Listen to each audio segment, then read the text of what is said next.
دا هغو سیاست صحیح دا هغو سیاست د مدرسو دشمنی ده دا هغو سیاست د علم دشمنی ده دا هغو سیاست د قرآن دشمنی ده او همیشه تا که کتلی وي د دې خلکو په دې حکومت کې زمونږ مدرسې هغه بندي شوي دي. نو دغه خلک ماته وایي چې علماء کرام خو چې دی نو زمونږ د زړه سرونه دي د سر تاجونه هم دي خو د سیاسي مولا نه سیاست خو د دین حصه ده خو دا مولا دي نه کوي. هجړه د سیاست کوي د چا اعتراض نشته. د معاشرې یو پلیت یو بدکاره سړی د سیاست کې اعتراض نشته. مداري سیاست کوي نو پس په هغه باندې چا اعتراض نشته بل یو کوي په هغه باندې اعتراض نشي صرف د عالم باندې اعتراض. نو دا یقینا چې د منافقینو علامه ده د منافق سړي او د پلیت سړي د علامه ده بد کردار او د بيدین او د دین د دشمنانو خلکو د علامه ده چې هغه په دغه خبره هغه ته دردي سر جوړ شوی دی چې عالم بس سیاست نه کوي. بالکل زه چې کلم وایم چې راځه د علماء کرامو سپورټ کوم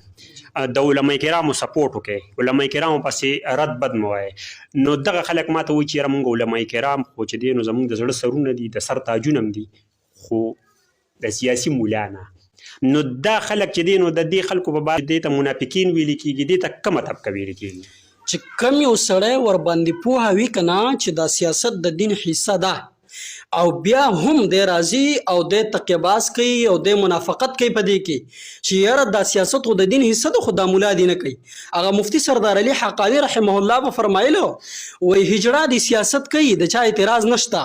د معاشرې یو پلیت یو بدکاره سړی د سیاست کې اعتراض نشته. که چېرته عالم الدین او د قرآن یو حافظ یو عالم یو مفتی سیاست کوي بیا بس د ټولو اعتراض پیدا شي. دا ولې پیدا کېږي؟ ګوره علما خو زموږ علما دي هلکه علما در باندې مشران راله مشران خو علما خو مشران پکار دي او مشران علما پکار دي چې تا باندې ښایسته خلک راشي ستا معاشره ټیک شي ستا د کور حالات سم شي ستا د علاقې او د محلي حالات سم شي نو د علما کرام سمولی شي. او علما کرام ته په نور څه کې منې د حج مسله تا ته راشي نو ته د عالم پسې راشي د زکات مسله راشي عالم پسې راځي نکاح کې مسله راشي طلاق مسله راشي عالم پسې راځي. نو سیاست کې د علما کرامو نه څوک پوهه نشته دا چې کوي هم علما به کوي او سیاست کې مداري سیاست کوي نو پس په هغه باندې چا اعتراض نشته بل یو کوي په هغه باندې اعتراض نشي صرف د عالم باندې اعتراض. نو دا یقینا چې د منافقینو علامه ده د منافق سړي او د پلیت سړي د علامه ده بد کردار او د بيدین او د دین د دشمنانو خلکو د علامه ده چې هغه په دغه خبره هغه ته دردي سر جوړ شوی دی چې عالم به سیاست نه کوي.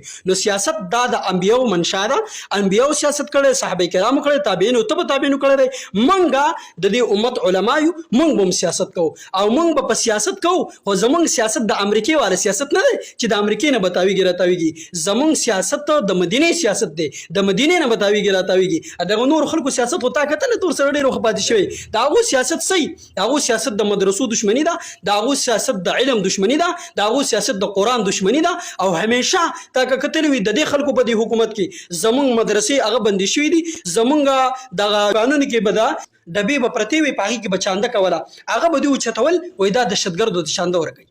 دا به د هر یو دوکان نه اوچتوله دا د مدرسې دشمني ده که نه ده. بیا دا سرمنې دا قرباني والا سرمنې دا په مدرسو کې خرج کړي نو د دې ریټ دومره کم کو چې هغه به په لارو کوڅو کې به د صابین به د ښځو چا به اوچتولې نه ولې دا مدرسې ته ځي. نو چې د کم یو څیز فایده به مدرسې ته راتله نو هغه سړی به دوی تارګېټ کوو هغه څیز به دوی ختمو او هغه څیز به دوی مکمل ختمو ولې چې د دې فایده مدرسې ته ورځي. نو د دې داسې خلک چې دي د دوی د عالم سره دین سره دشمني ده او دا د دین دشمنان دي او د دوی سیاست هم د هغه امریکینو شروع شوی دی او د هغې منشا دا ده چې ملا طالب عالم د معاشرې کې سپک شي او دین دا د مکمل ختم شي او زمونږ دغه پیرنګي دغه انګریز دا قانون دی په دې دنیا باندې عام شي او اسلام دا د مکمل ختم شي. نو دا د هغه خلکو سیاست دی او کوم چې د علما کرامو سیاست دی نو زه خو دا غواړم زه یو عالم دین زه دا غواړم چې په هر کور کې د حافظ وي په هر کور کې د عالم وي په هر علاقه کې د دیندار خلک وي. مونږ الحمدلله ورځ او شپه دا مهنت دی چې مونږ هر ځای ته دا دین ورسو دین عام کو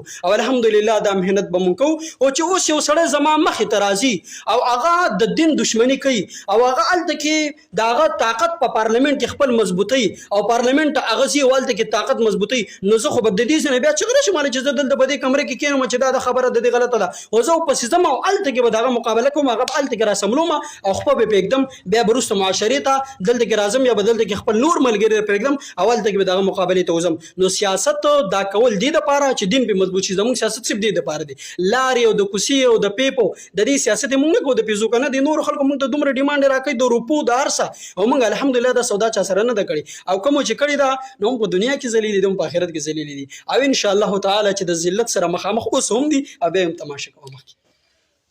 ډېرې ښکلې خبرې که د چا دماغ په کار کوي او وایي چې یاره زما دماغ په کار وکړي نو د زړه نه به په دې باندې سوچ پکاري. هغې خلکو ته وایم څوک چې وایي چې موږ د علما کرام منو خو سیاسي نه منو.